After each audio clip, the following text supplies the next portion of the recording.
Okay, so you're ready to really, take your English to the next level, huh? I am super impressed with this list of bad habits you've put together. You're, way ahead of the game. Yeah, it's great that you're already thinking about those pitfalls. It's like you're scouting out the tricky parts of the terrain before you even start the journey. Exactly. And luckily, we've got this awesome guide, Conquering Bad English Learning Habits, by a teacher named Sam. Oh yeah, Sam really knows his stuff. He's got some seriously insightful solutions. We're going to do a deep dive today into his book and try to, crack the code of how to learn English, not just faster, but also make it more fun. I'm excited for this. I think we'll all have some aha moments. Totally. Let's start with something we've all struggled with, procrastination. Sam calls it waiting for the perfect time to study. Have you ever felt that? Oh yeah, all the time. Like, oh, I'll start tomorrow when I have more time, or I need to be in the right mood. But guess what?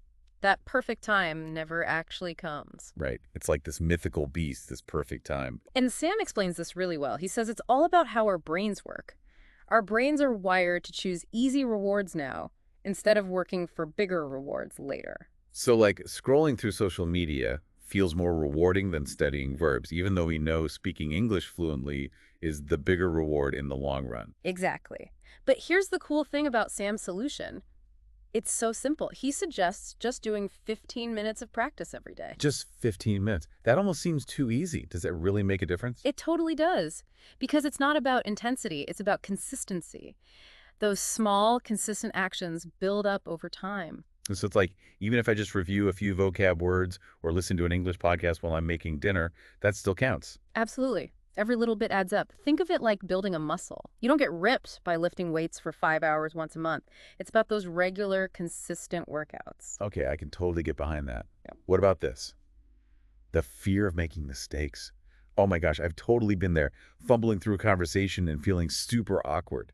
Oh, we've all been there. Remember that time you tried to order a coffee in Italian and completely butchered it? Don't even remind me. It was so embarrassing. But the thing is, it's totally normal to make mistakes, especially when you're learning a new language. Yeah, but it's still scary.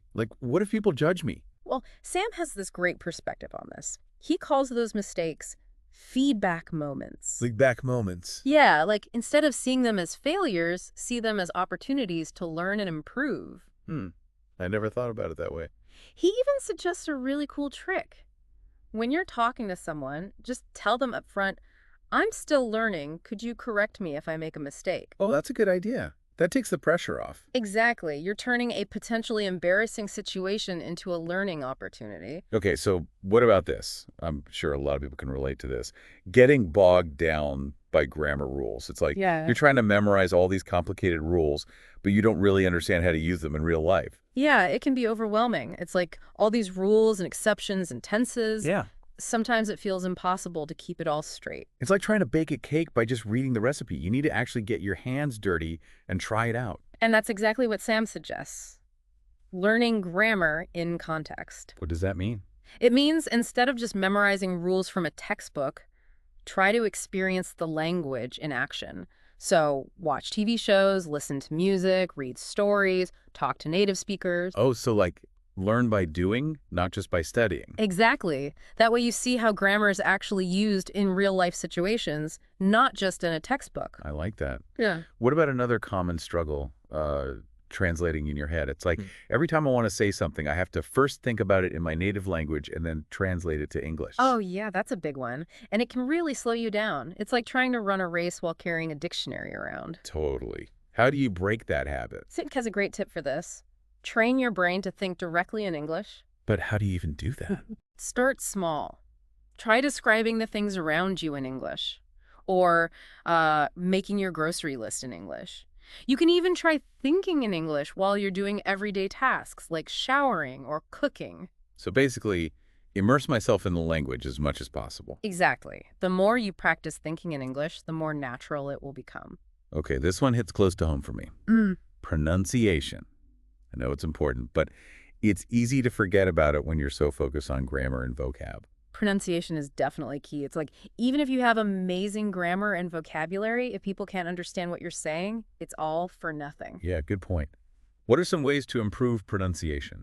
Sam recommends a few things, like listening carefully to native speakers, using pronunciation apps, and even recording yourself speaking to hear how you sound. I've tried recording myself before, and it's kind of cringy. It can be, but it's also a really effective way to identify areas where you need to improve. True, true. Okay, here's a big one. Not speaking enough.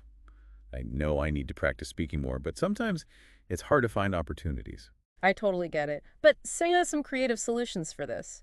He suggests things like joining language exchange groups online, using AI chatbots to practice conversations, or even just talking to yourself in the mirror. Talking to myself in the mirror. Sounds a little crazy. I know, but it can actually be really helpful. It gets you comfortable with the sounds of the language and helps you practice fluency. I might give that a try. Another thing that sometimes trips me up is not being consistent with my studies. Like, I'll be super motivated for a few days, and then I'll just totally fall off the wagon. Sam calls that sporadic learning, and he compares it to trying to build a house on a shaky foundation.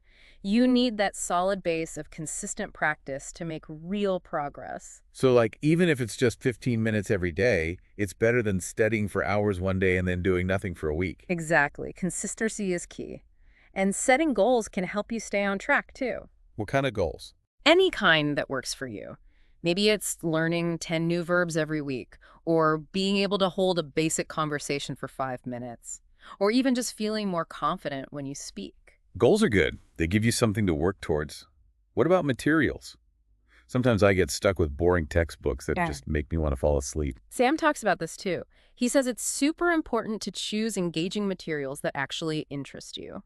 So, ditch the boring textbooks. If they're not working for you, yeah. Yeah. There are tons of other options out there like podcasts, videos, online courses, language learning apps. Ooh, so many choices. And the key is to find things that you genuinely enjoy. Because when you're having fun, you're more likely to stick with it. That's so true. Sam also mentions incorporating games, songs, and challenges into your learning. Yes, making learning fun is super important. It keeps you motivated and makes the whole process more enjoyable. Okay, so much good stuff to think about. It seems like Sam really emphasizes the importance of mindset and finding strategies that work for you. Totally. He reminds us that learning a language is a journey, not a race. There will be ups and downs, but the key is to keep going and to enjoy the process.